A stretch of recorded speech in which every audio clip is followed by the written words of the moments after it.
I used to believe marriage was about compromise. That's what all the self-help books say, right? Give and take, meet in the middle, put family first. What they don't tell you is that some people take and take until there's nothing left to give.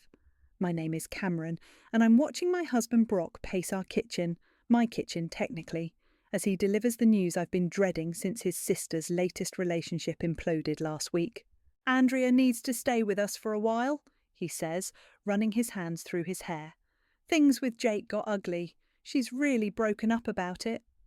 I grip my coffee mug tighter, focusing on the warmth against my palms. Define a while. Come on, Cam, don't start. Brock's tone carries that familiar edge of disappointment. She's family. We have plenty of space. Like we had plenty of space last time, when she stayed for 4 months and turned our guest room into a healing crystal sanctuary. That was different. She was going through a spiritual awakening. She was avoiding her rent payments, and you know it. I set my mug down before I crack it. This is the 3rd time this year, Brock. What about our plans to convert that room into a home office? He waves his hand dismissively. We can do that later. Andrea needs us now. I close my eyes briefly, remembering the last time Andrea needed us. It was our anniversary weekend. We had reservations at the lake house I'd been dying to visit, but Andrea's ex was in town, and suddenly our house became their reconciliation retreat. Brock insisted we reschedule. We never did. The house was mine before we married, I remind him quietly. Remember the inheritance terms, my grandmother specifically. Jesus, Cameron, are you really going to pull the inheritance card over helping my sister? Brock's face flushes. I thought you were better than that. My neighbour Alana's words from last week echo in my head. Girl, you're not a doormat. Stop letting them treat you like one. When is she coming? I ask, already knowing the answer. Tomorrow morning. She's bringing Babe with her. Of course she is, because nothing says temporary stay like moving in with your yapping Pomeranian. I need you to be more supportive this time, Brock continues, his tone softening into what he probably thinks is reasonable. Andrea says you made her feel unwelcome before. I almost laugh. Unwelcome. Because I asked her to stop using my good towels to clean up after her dog, because I suggested she look for jobs instead of starting another crystal-selling pyramid scheme. Fine, I say, standing up. I'll be supportive. Brock's face lights up. Really? That's great, babe. I knew you'd understand. Of course. I smile, and something in my expression makes him pause. Family first, right? He nods slowly, suddenly uncertain. Right. I grab my phone and car keys. I need to run some errands. Don't wait up. Where are you going? To be supportive, I say, already dialing Ronnie's number, my real estate lawyer, and the only person who might understand what I'm about to do. As I back out of the driveway, I catch Brock watching from the window. He's probably worried I'm off to cry or vent to friends. He's probably relieved I'm taking it so well. He should be worried. Because here's the thing about quiet women. We observe. We remember. We calculate. And sometimes, when we've had enough, we don't just get even. We get ahead. I press send on the text to Ronnie. Remember that conversation we had about short-term leases? Let's make it happen. Today. Her response is immediate.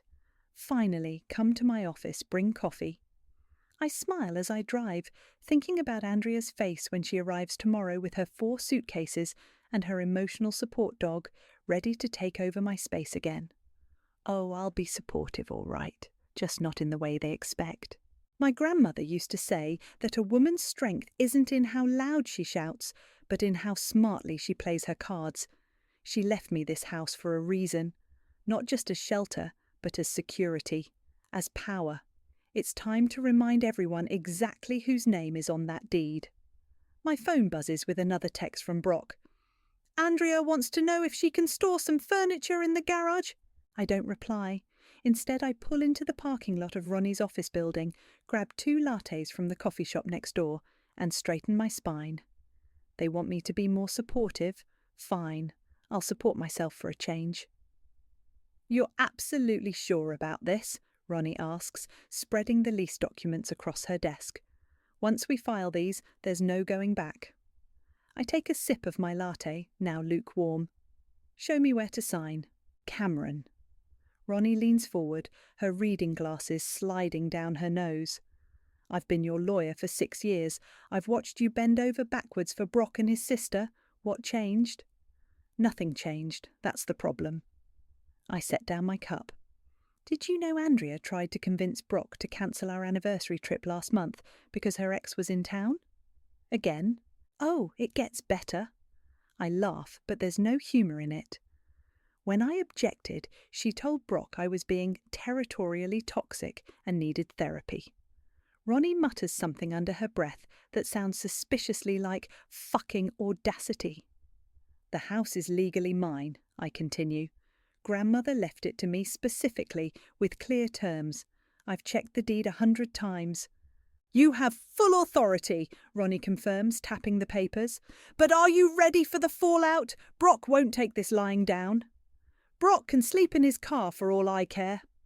The words come out sharper than intended. Sorry, I'm tired of being the reasonable one, the understanding one, the one who always has to make space. My phone buzzes. Another text from Brock. Andrea's bringing her meditation cushions. Can you clear some space in the living room? I turn the phone face down. I have the perfect tenants lined up, Ronnie says, pulling up photos on her tablet. The Scott family, professional couple, 2 kids, spotless rental history. They're between homes while their new build is finished and need exactly 6 months. 6 months sounds perfect. I scan their application. When can they move in? That's the thing, Ronnie grins. They're ready immediately, like tomorrow immediately. I feel a smile spreading across my face. You planned this. Let's just say I've had these papers ready since the Crystal Sanctuary incident. She slides a pen across the desk. Your signature here, here, and here. As I sign, my hand doesn't shake, not even a little. What about the guest suite? Ronnie asks. You're sure you want to keep just that? It's separate from the main house. Private entrance, kitchenette, bathroom, all I need. And legally distinct in the property documents, she adds. Smart girl. My phone buzzes again. This time, it's Andrea. Hey sis, can't wait for our roomy time, bringing my essential oil diffuser collection. I'm not her sister, I mutter, showing Ronnie the text. I'm not even her friend. No, you're her enabler. Ronnie starts making copies of the signed documents. Or you were. She's right. I think about all the times I've swallowed my protests, all the dinner parties interrupted by Andrea's dramatic entrances, all the quiet evenings destroyed by her emergency phone calls to Brock. Remember Christmas? I ask suddenly. When she showed up unannounced with that guy she'd met at yoga. The one who stole your grandmother's silver? Brock said I should have locked it up better. My voice catches. My grandmother's wedding silver, and somehow it was my fault it got stolen. Ronnie reaches across the desk and squeezes my hand. Not anymore, honey. Not anymore. She hands me my copy of the lease. The Scotts will be there at 9 tomorrow morning. I've arranged for a witness and notary to be present for the key handover, just in case things get emotional. They will. I stand up, gathering my things, but not from me. Cameron, Ronnie calls as I reach the door. What are you going to tell Brock tonight? I think about it. Nothing. He never asks about my day anyway. Driving home, I pass the motel where Andrea stayed last time, 6 months ago, during the spiritual awakening phase. I remember Brock emptying our vacation fund to cover her room. Another text from him. Andrea might need to store some stuff in your office space. That's cool, right? I type back, whatever you think is best. Let them plan. Let them assume. Let them take one last time. Tomorrow they learn about consequences.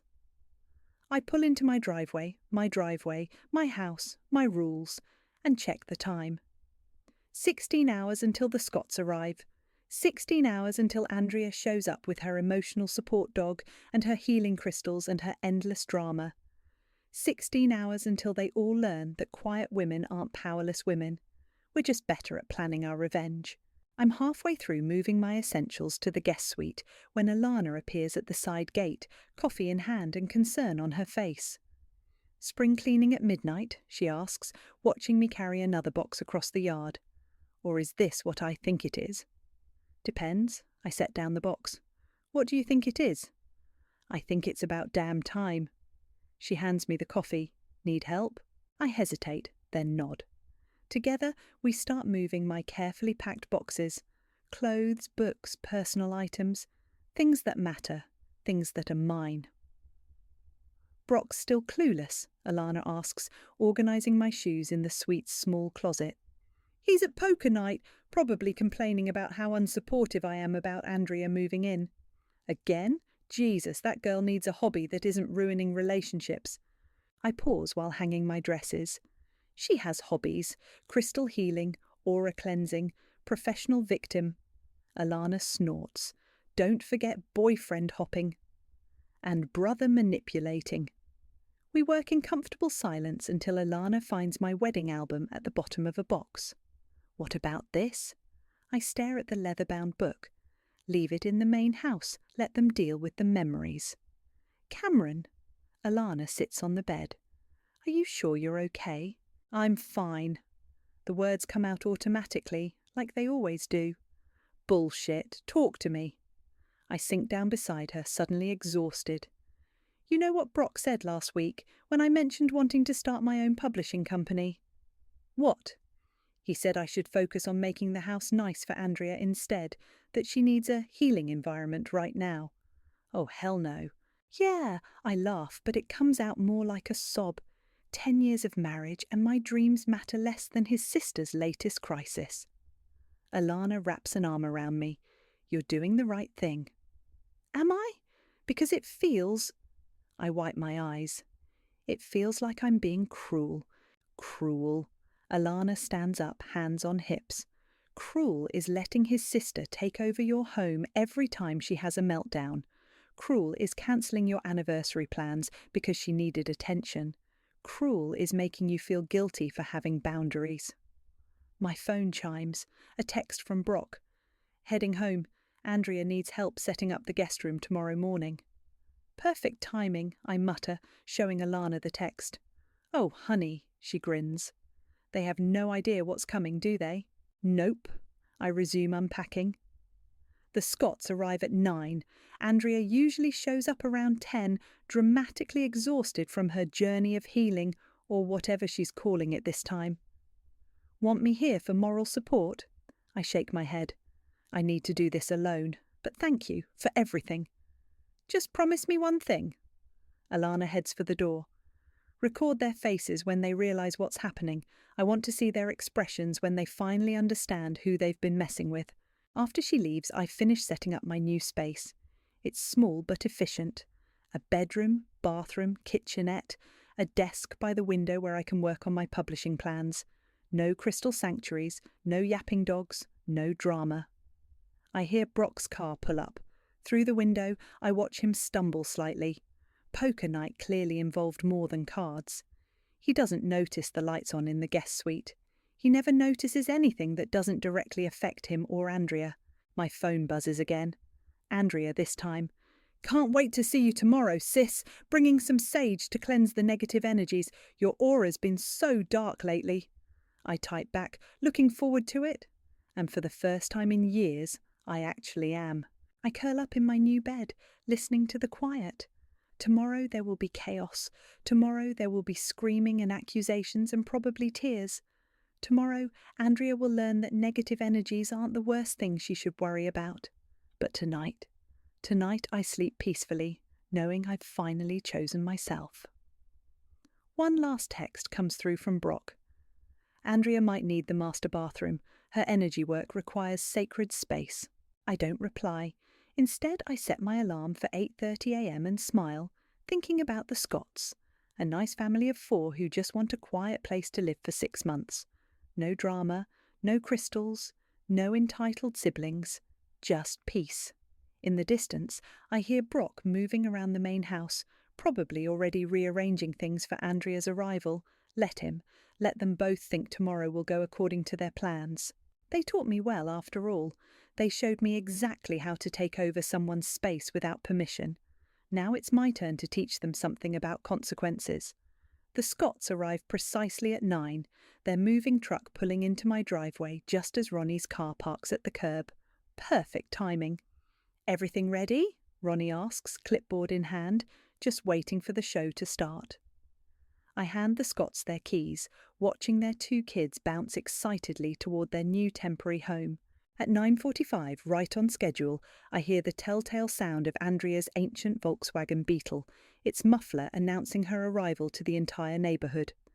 I settle onto the porch swing of my guest suite, sipping my coffee. "Cameron," Andrea's voice carries across the yard.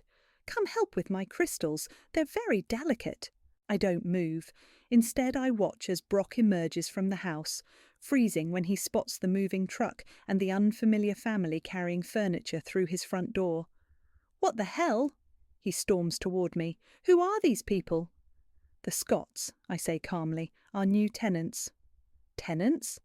Andrea appears beside him, dragging her oversized suitcases. Her Pomeranian Babe yaps incessantly at her feet. "What tenants?" "The ones who legally leased the house yesterday." I take another sip of coffee. "They'll be here for 6 months. Brock's face turns an interesting shade of red. "This is our house." "No," I correct him. "It's my house. Check the deed." "You can't do this!" Andrea's voice rises to that familiar pitch that usually sends Brock running to her rescue. "I need to stay here. My energy work." "I will have to find another sacred space." I pull out copies of the lease. "Everything's legal. You can ask Ronnie. She's right over there with the notary."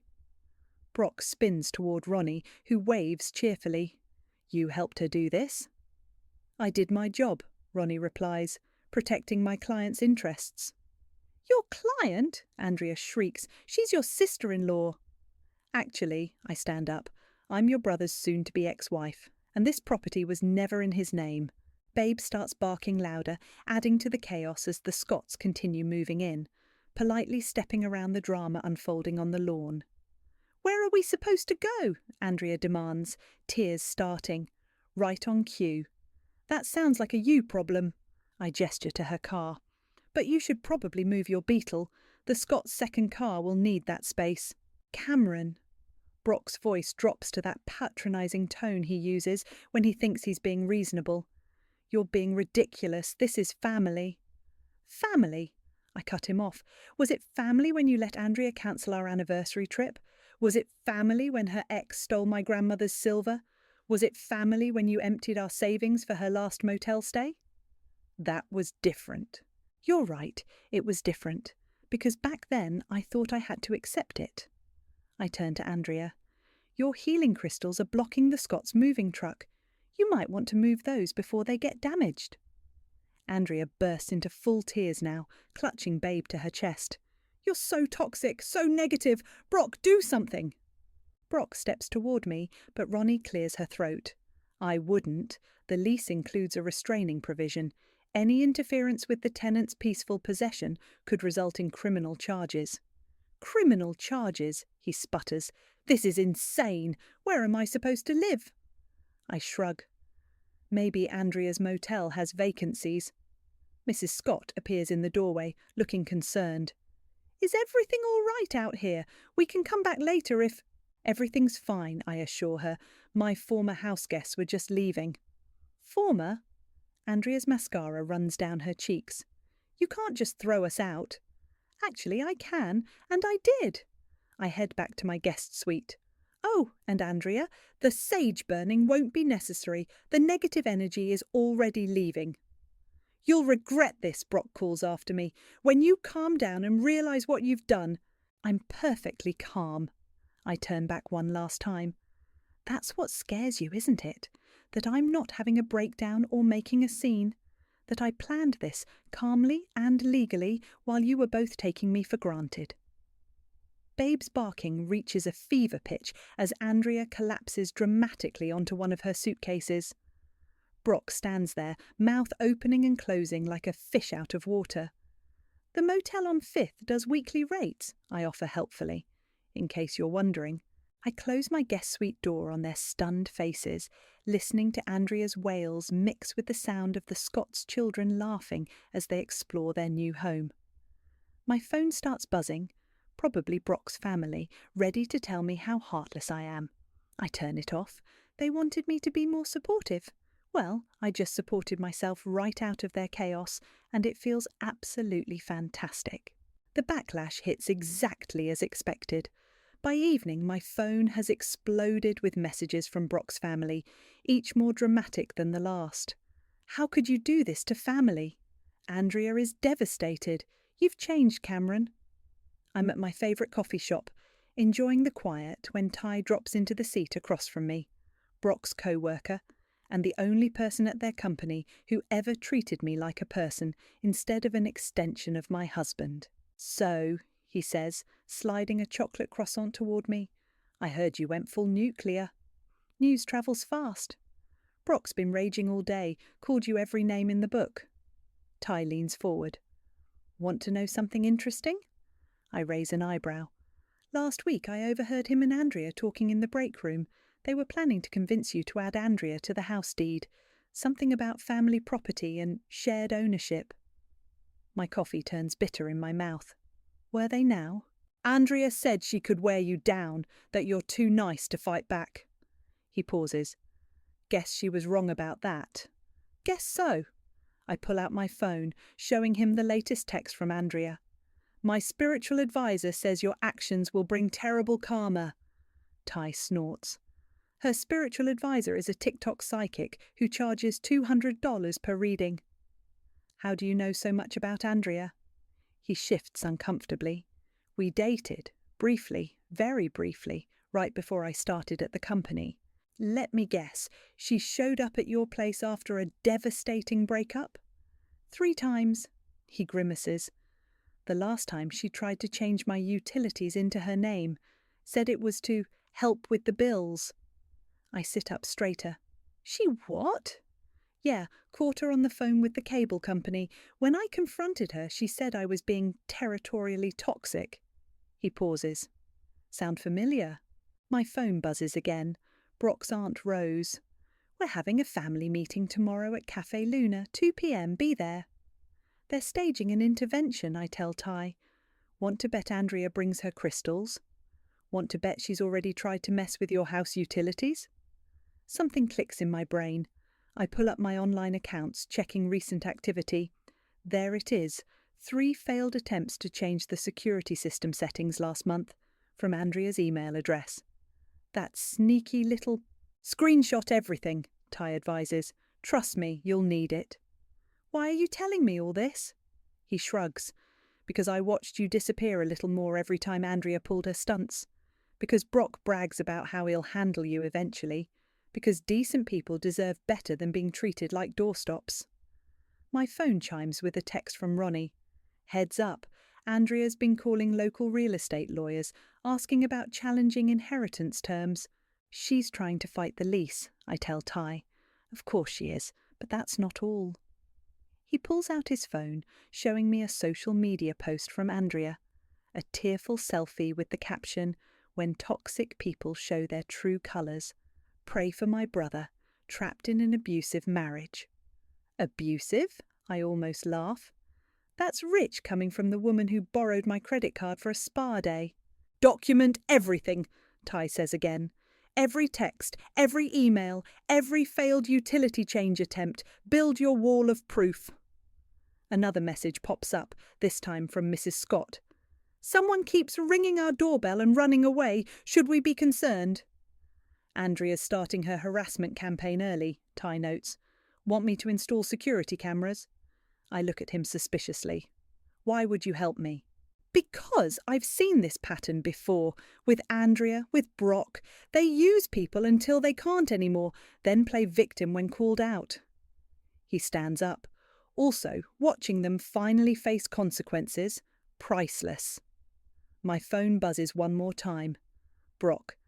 This little power play needs to end. You're embarrassing everyone. No, I mutter, turning off my phone. I'm embarrassing you. There's a difference. Going to the family ambush tomorrow? Ty asks. Oh, yes. I gather my things. With screenshots, recordings, and proof of every manipulation they've tried. They want a show? I'll give them one. Need backup? I think about it. Actually, yes. Bring popcorn. He grins. And witnesses? And witnesses. I stand up. Time to show them exactly who they've been underestimating. Walking home to my quiet guest suite, I feel lighter than I have in years. Let them plot. Let them rage. Let them play victim on social media. I've got proof, witnesses, and absolutely nothing left to lose. Tomorrow, they learn that karma isn't just a hashtag on Andrea's inspiration posts. Sometimes it's a quiet woman with receipts. Cafe Luna is packed when I arrive, but I spot them immediately. Andrea, surrounded by her crystals and healing cards. Brock looking exhausted and unwashed. Aunt Rose, her face pinched with righteous indignation. They've chosen a corner table, probably hoping to minimize witnesses to their intervention. Too bad I brought my own. Ty slides into the booth behind them, laptop open, pretending to work. Ronnie takes a table near the window, legal documents spread out casually. Even Alana's here, sipping tea at the counter, recording everything on her phone. Cameron, Aunt Rose greets me coldly. Sit. I do, placing my folder of evidence on the table. Andrea's eyes narrow at it. We're here because we're worried about you, Rose begins. This behaviour, it's not like you. Which behaviour exactly? I ask pleasantly. The part where I exercise my legal property rights, or the part where I stopped enabling toxic family dynamics? See?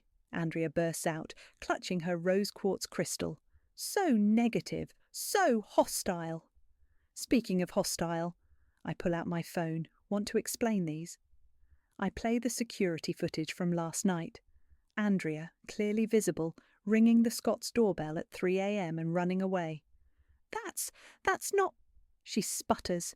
Or maybe explain these. I slide over the screenshots of her attempted utility changes. Trying to take over my house utilities without permission is fraud, Andrea. Brock jumps in. You're twisting things. Like you twisted things when you told your colleagues I was abusive, I counter. Interesting definition of abuse, by the way.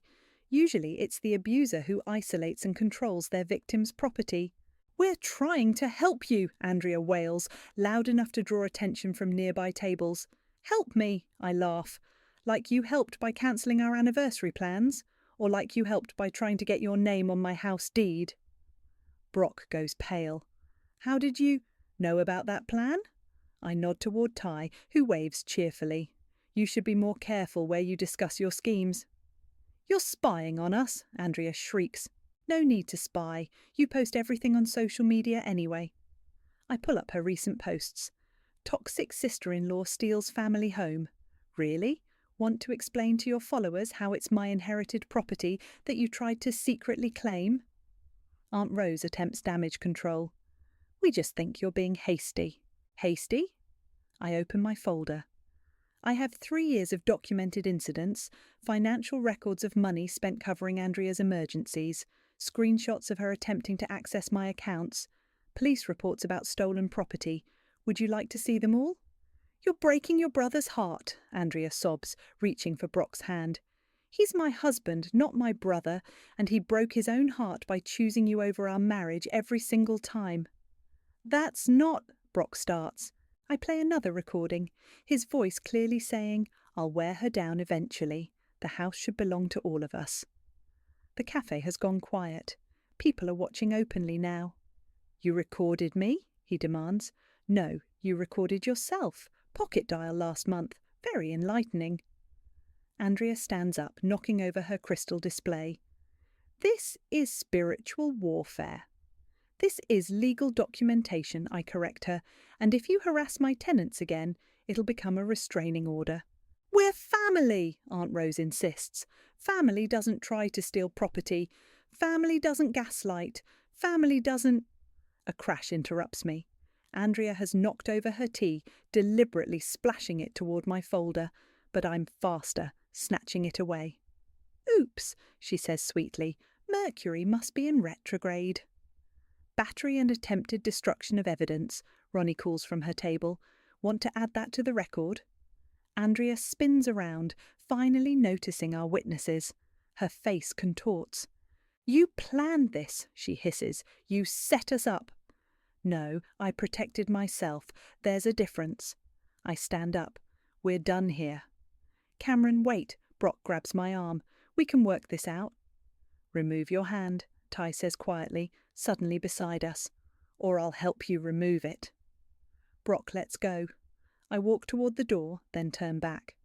Oh, and Andrea, check your mail. You're being charged for the stolen silver, with interest. I leave them there, surrounded by spilled tea and scattered crystals, their audience of cafe patrons watching with undisguised interest. Outside, my phone pings with a text from Alana. Got it all on video, including the tea assault. Want me to post it as a response to her toxic sister-in-law rant? No, I reply. Save it for the restraining order hearing. Something tells me we'll need it soon. Walking to my car, I hear Andrea's distinctive wail from inside the cafe, probably realizing her spiritual warfare backfired spectacularly. Sometimes karma doesn't need crystals or sage or retrograde planets. Sometimes it just needs receipts. I knew something was wrong the moment I pulled up to my guest suite. The door hung slightly open, late afternoon sunlight spilling through the gap. I hadn't left it that way. Don't go in, Ty says behind me, making me jump. He must have followed from the cafe. Let me check first. The destruction inside is methodical. Clothes torn from hangers, books ripped apart. My grandmother's jewellery box emptied, its contents scattered. Even my laptop lies smashed on the floor. But the worst part, the walls. Every surface covered in Andrea's signature purple glitter paint. Karma is coming, written over and over. Call the police, Ty says quietly. Now. They arrive quickly. Officer Martinez takes photos while her partner interviews me. I notice something small and metallic glinting under the bed. Is that? I point. The officer retrieves it with gloved hands. A rhinestone-studded collar. Property of Babe.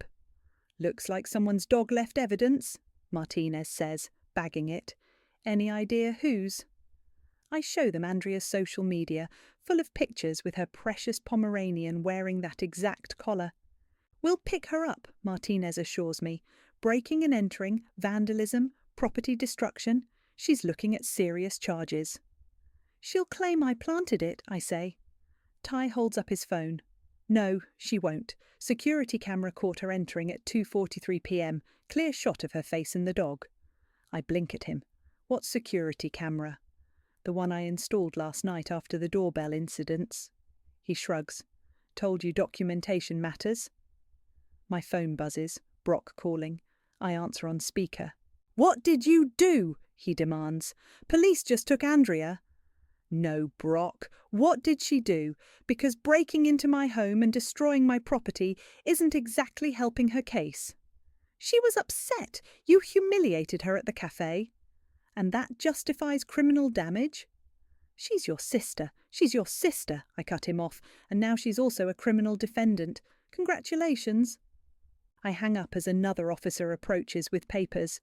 Ms. Montgomery, given the circumstances, we're issuing an emergency protective order.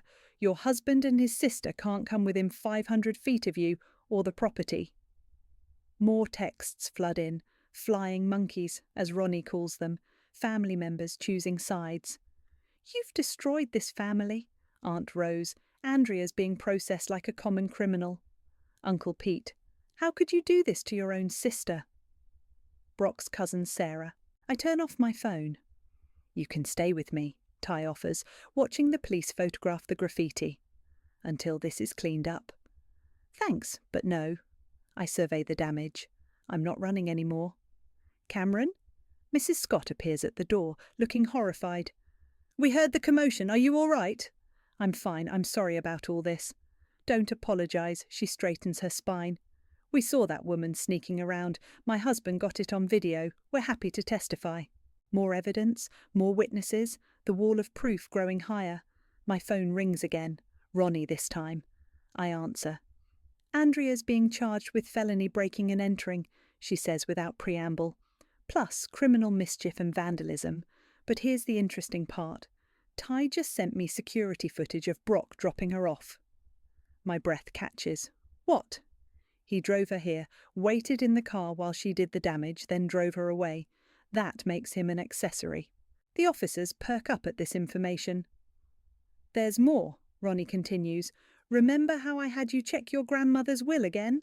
Found something interesting in the fine print, a morality clause. If anyone attempts to claim the property through fraud or force, they're automatically barred from ever having any legal interest in it. I sit on my paint-splattered bed. Meaning? Meaning their little scheme to get Andrea's name on the deed? Just guaranteed she can never, ever have any claim to this property. Ever. Poetic justice at its finest. The police finish their work, promising to return with updates. Mrs. Scott brings over cleaning supplies. Ty starts picking up scattered books. You know what's funny? I say, wiping purple glitter paint from my grandmother's antique mirror. They kept warning me about karma, about consequences. Ironic, Ty agrees.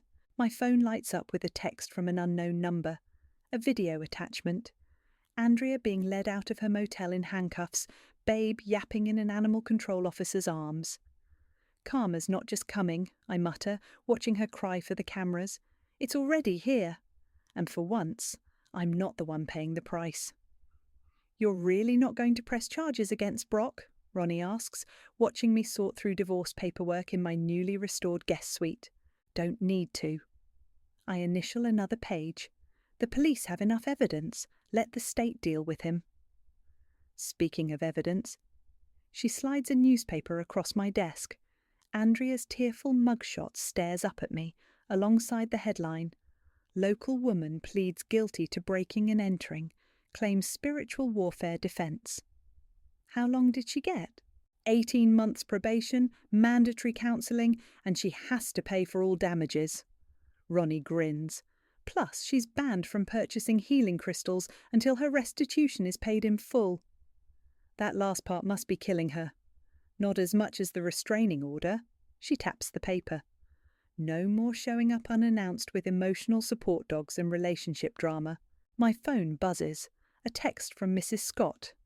The kids made you cookies. They say thank you for letting them plant flowers in the garden. They're good tenants, I say, smiling at the message. Unlike your previous ones. Ronnie raises an eyebrow. Those weren't tenants, they were parasites. A knock at the door interrupts us. Ty stands there, holding a familiar leather-bound book. Found this while cleaning out the main house, he says, handing me my wedding album. Thought you might want it. I open it to the first page. There we are, me in white, Brock in black, Andrea photobombing our first kiss as newlyweds. Burn it, Ronnie suggests. No. I close the album. I'm keeping it as a reminder. Of what? How they treated you. Of how I'll never let anyone treat me again. Ty sits down, looking serious. Speaking of treatment, there's something you should know about Andrea's last boyfriend, Jake. The one she was supposedly fleeing when this started. He contacted me. Turns out she wasn't fleeing anything. He caught her trying to change his deed into her name too. It's her pattern. I laugh, but there's no bitterness now, just understanding. Of course it is. There's more. Ty pulls out his phone. Remember how she claimed you were abusive? Look what Jake sent me. A series of texts from Andrea to Jake. Just sign the papers. I'll tell everyone you hurt me if you don't. Send these to her probation officer, I tell him. Add them to her pattern of behaviour. Another knock. This time it's Alana, bearing wine and takeout. Celebration time, she announces. Just drove past the motel. Guess who's checking out because they can't afford the weekly rates anymore? Both of them? Yep, apparently legal fees are expensive. She starts unpacking food containers. But that's not the best part. Tell her, Ty. He grins. Remember Brock's big promotion he was bragging about? The one he said I wasn't supportive enough about? Company rescinded it after his arrest made the news. They're not too keen on having an accessory to felony B&E in upper management. Karma. Alana sing-songs, pouring wine. My phone chimes again. A message from Andrea, sent despite the restraining order. I hope you're happy. You've ruined everything. I show it to Ronnie, who immediately starts typing on her phone. And that's another violation, should add nicely to her probation terms. You know what's funny, I say, accepting a wineglass from Alana. For years I thought keeping quiet meant keeping peace. I thought if I just tried harder, gave more, stayed silent. But silence enables chaos, Ty finishes. Exactly. I raise my glass. So here's to speaking up, to standing firm, to choosing yourself. To karma, Alana adds. To consequences, Ronnie chimes in. To peace, I finish. We clink glasses as the sun sets outside, casting long shadows through my window. In the main house, I can hear the Scott children laughing, their joy unmarred by drama or manipulation. My phone buzzes one last time. A text from Brock. I never meant for things to go this far. I type back, yes you did, you just never thought I'd go further. Then I block his number, turn back to my friends, and finally, feel the last weight lift from my shoulders. They taught me sacrifice. I taught them consequence. And now I'm teaching myself joy. So, Ty says casually, about that rain check on dinner. I smile, thinking of his quiet support, his strategic help, his steady presence. Ask me again, I tell him. I'm ready to listen. Because sometimes karma isn't just about consequences. Sometimes it's about second chances too. Just not for them.